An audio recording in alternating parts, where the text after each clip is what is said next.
شروع کرتا ہوں اللہ تعالیٰ کے نام سے جو بڑا مہربان نہایت رحم والا ہے۔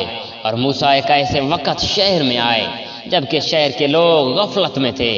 یہاں دو شخصوں کو لڑتے ہوئے پایا، یہ ایک تو اس کے رفیقوں میں سے تھا اور یہ دوسرا اس کے دشمنوں میں سے۔ اس کے قوم والوں نے اس کے خلاف جو اس کے دشمنوں میں سے تھا اسے فریاد کی، جس پر موسیٰ نے اس کے مکھا مارا جسے وہ مر گیا۔ موسیٰ کہنے لگے یہ تو شیطانی کام ہے، یقیناً شیطان دشمن اور کھلے طور پر بہکانے والا ہے۔ پھر دعا کرنے لگے، اے پروردگار میں نے خود اپنے اوپر ظلم کیا، تو مجھے معاف فرما دے۔ اللہ تعالیٰ نے اسے بخش دیا، وہ بخشش اور بہت مہربانی کرنے والا ہے۔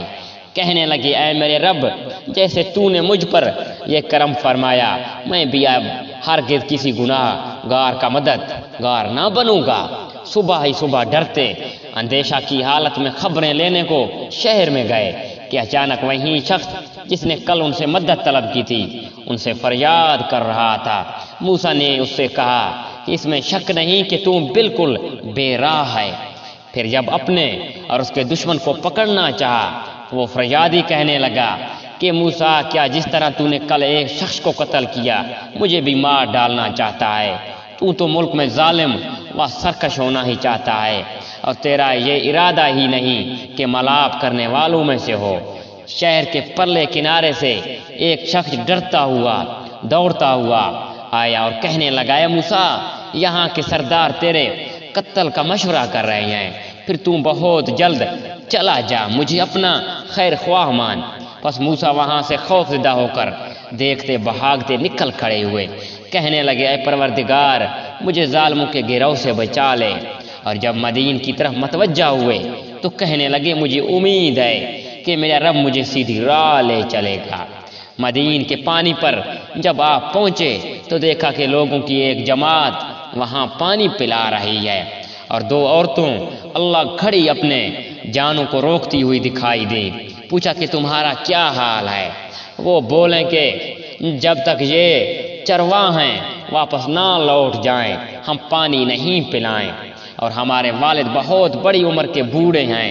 پس آپ نے خود ان جانوروں کو پانی پلا دیا، پھر سائے کی طرف ہٹ آئے اور کہنے لگے اے پروردگار تو جو کچھ بھلائی میری طرف اتارے میں اس کا محتاج ہوں۔ اتنے میں ان دونوں عورتوں میں سے ایک ان کی طرف شرما ہوا حیا سے چلتی ہوئی آئی، کہنے لگی کہ میرے باپ آپ کو بلا رہے ہیں تاکہ آپ نے ہمارے جانوروں کو جو پانی پلایا ہے اس کی اجرت دے۔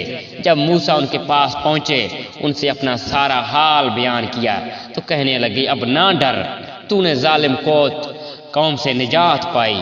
ان دونوں میں سے ایک نے کہا کہ ابا جی آپ انہیں مزدوری پر رکھ لیجئے، کیونکہ جنہیں آپ اجرت پر رکھیں ان میں سے سب سے بہتر وہ ہے جو مضبوط اور امانت دار ہے۔ اس بزرگ نے کہا میں اپنی ان دونوں لڑکیوں میں سے ایک کو آپ کے نکاح میں دینا چاہتی ہوں کہ آپ 8 سال تک میرا کام کاج کریں۔ ہاں اگر آپ 10 سال پورے کریں تو یہ آپ کی طرف سے بطور احسان کی ہے۔ میں یہ ہرگز نہیں چاہتا کہ آپ کو کسی مشکل میں ڈالوں، اللہ کو منظور ہے تو آگے چل کر آپ مجھے بھلا آدمی پائیں گے۔ موسیٰ نے کہا خیر، تو یہ بات میرے اور آپ کے درمیان پختہ ہو گئی، میں ان دونوں مدتوں میں سے جسے پورا کروں مجھ پر کوئی زیادتی نہ ہو۔ ہم یہ جو کچھ کہہ رہے ہیں اس پر اللہ کار ساز ہے۔